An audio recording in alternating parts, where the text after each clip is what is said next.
कोतवाली क्षेत्र में जो घटना घटित हुई थी उसमें कल तक पुलिस के द्वारा 73 अभियुक्तों को गिरफ्तार करके जेल भेजा गया था। आज टोटल 8 अभियुक्तों को पुलिस के द्वारा गिरफ्तार किया गया है, जिसमें 2 अभियुक्त पुलिस मुठभेड़ के दौरान थाना सीबीगंज की टीम के द्वारा गिरफ्तार किए गए हैं। इसके अलावा 6 अन्य अभियुक्त हैं, इसमें थाना कोतवाली के द्वारा डॉक्टर नफीस खान पुत्र अब्दुल वहीद और फरमान खां पुत्र नफीस खां, ये 2 अभियुक्त गिरफ्तार किए गए हैं। और थाना बारादरी पुलिस के द्वारा शान, मोहम्मद नदीम, रिजवान, अमान हुसैन और ताजिम, ये लोग गिरफ्तार किए गए हैं। इस प्रकार से टोटल हम लोगों के 8 अभियुक्त हैं जो आज की डेट में गिरफ्तार होकर जेल जा रहे हैं। टोटल पुलिस के द्वारा अब तक 81 अभियुक्त इसमें गिरफ्तार किए जा चुके हैं। हम लोगों की टीमें सीसीटीवी के माध्यम से, ICCC कंट्रोल रूम के जो फुटेजेज उपलब्ध हैं उसके माध्यम से, ड्रोन की जो फुटेजेज उपलब्ध हैं उसके माध्यम से लगातार इस आइडेंटिफिकेशन के लिए लगे हुए हैं कि कौन कौन ऐसे लोग थे जो भीड़ को उकसाने में और भीड़ को एग्रेसिव बनाने में शामिल थे। हम लोगों का मेन फोकस उन लोगों के ऊपर है जिन्होंने इस पूरे प्रोटेस्ट को ऑर्गेनाइज करने में और जो वहां पे भीड़ एकत्र हुई उसको एग्रेसिव बनाने में जिनकी अहम भूमिका थी, उसके संबंध में हम लोग इन्वेस्टिगेट कर रहे हैं।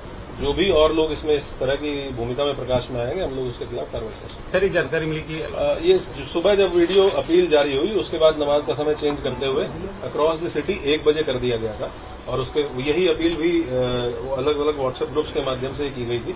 1 बजे के बाद नमाज पढ़ने के बाद लोग 2:30 बजे नौमेला मस्जिद पर इकट्ठा हो और वहां से इस्लामिया ग्राउंड कूच किया जाएगा, जो कि जो मैंने पहले भी बताया आपको कि सिंगल पॉइंट था इस्लामिया ग्राउंड, जहां पहुंचने के लिए लोगों के द्वारा अपील की गई।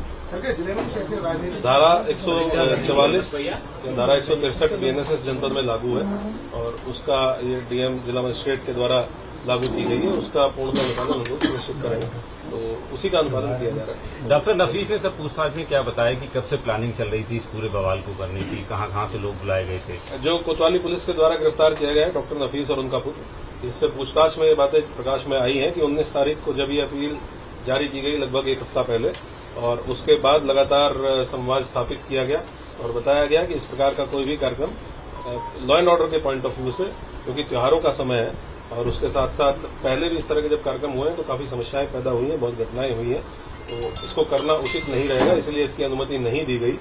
और हम लोगों को आशंका थी कि बाहर के भी लोग इसमें पार्टिसिपेट करके और वायलेंस कर सकते हैं, ये सारी चीजें बताई गई। उसके बावजूद भी जब ये नहीं किया गया तो पहले दिन जो ये डॉक्टर नफीस है, इसका लड़का फेसबुक पेज है जो IMC का, उसको संचालित कर रहा था। ये बात इनसे पूछताछ में सामने आई है और उसी फेसबुक पेज पे वही अपील जिसको नदीम ने भी शेयर करने के बाद 2 घंटे बाद कहा था कि ये मेरे साइन नहीं है, उसी अपील को डॉक्टर नफीस के लड़के जो दूसरा अभियुक्त है आज जो पकड़ा गया है, जिसका नाम है फरहान, इसने IMC के ऑफिशियल जो फेसबुक पेज है उस पर पहले अपलोड किया और प्रशासन को गुमराह करने के लिए उसका स्क्रीनशॉट शेयर किया प्रशासन के साथ रात के समय, और फिर थोड़ी देर बाद ही उसको फेसबुक पेज से डिलीट कर दिया। सर, अभी तक जांच कहां तक पहुंची और कितना अभी वक्त लगेगा पूरे तस्वीरें भी साफ होने? अभी तो समय लगेगा क्योंकि हम लोग अभी इन्वेस्टिगेशन कर रहे हैं और अरेस्टिंग इंश्योर कर रहे हैं। उसके साथ साथ अलग अलग टीमें, उसके साथ साथ जनपद में त्योहार का समय है तो हम लोग लॉ एंड ऑर्डर ड्यूटीज में भी काफी फोर्स हमारी एंगेज है, बाहर से भी काफी फोर्स लगी हुई है। और जैसे जैसे हम लोग डेली बेसिस पे शाम को आपके साथ सारी प्रोग्रेस शेयर करते हैं, जो भी गिरफ्तारियां हुई, पूछताछ में क्या बातें प्रकाश में आई और जो भी नई चीजें प्रकाश में आती हैं उसके बेसिस पे इन्वेस्टिगेशन को आगे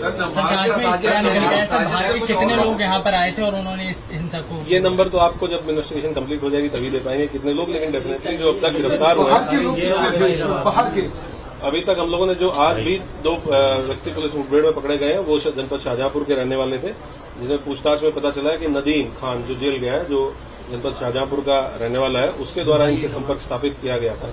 और बाकी भी हम लोग पता कर रहे हैं, हम लोग सर्विलांस के माध्यम से भी। पश्चिम बंगाल और बिहार के कितने लोग हैं इसमें? जो लोग जेल गए हैं उसमें से कुछ लोग पश्चिम बंगाल और बिहार के रहने वाले हैं, संभवतः 3 लोग ऐसे हैं जो अन्य प्रदेशों के रहने वाले हैं। तो हम लोग ये अभी और इसको सर्विलांस के माध्यम से भी तस्दीक कर रहे हैं कि कौन कौन लोग थे। ये भी देखना इम्पोर्टेंट है कि जो लोग वहां के रहने वाले हैं वो यहाँ कितने समय से थे, तो हम लोग उस पर भी इन्वेस्टिगेशन कर रहे हैं कि क्या ये कुछ समय पहले आए थे या लंबे समय से यहाँ थे। जैसी चीजें क्लियर होंगी हम लोग से। साजिश करता कुछ और लोग क्या NS किए गए इनके अलावा? ये जो साजिश करता जो लोगों की नदीम है, इस तरीके कुछ और लोग भी चिन्हित किए गए जो साजिश में शामिल है दंगा कराने की। हमारा मेन जो फोकस है वो इसी चीज पे है कि जो लोग इस प्रोटेस्ट को ऑर्गेनाइज कराने में और भीड़ को उकसाने में थे। तो डेफिनेटली जो लोग हमारे द्वारा गिरफ्तार किए गए हैं उनकी पूछताछ में कुछ नाम आए हैं। उन नामों को हम during the course of investigation verify करेंगे, तस्दीक करेंगे और अगर कंफर्म होता है तो गिरफ्तारी हो सकती है। क्या एनएसए की कार्रवाई करेंगे? अभी तो हमारी इन्वेस्टिगेशन चल रही है और एनएसए की कार्रवाई परिस्थितियों को देखते हुए तत्कालीन समय जनपद में जो परिस्थितियां होती हैं उनको देखते हुए की जाती है। अभी हम लोग इस पॉइंट पर इन्वेस्टिगेट कर रहे हैं कि ये घटना किस प्रकार से हुई, किसके द्वारा की गई। क्या इन आरोपियों की संपत्ति चिन्हीकरण हो रही है सर? अभी हमारा फोकस पूरा का पूरा इस इन्वेस्टिगेशन पे है कि घटना किस प्रकार से हुई और घटना कारित करने वाले और कराने वाले कौन लोग थे और जनपद में कानून व्यवस्था सामान्य रहे, ये दोनों चीजें हमारे फोकस पर हैं। सर एक और अगर आप ये वीडियो YouTube पर देख रहे हैं तो हमारे चैनल को सब्सक्राइब कर बेल आइकन दबाएं और Facebook पर देख रहे हैं तो हमारे पेज को लाइक करें।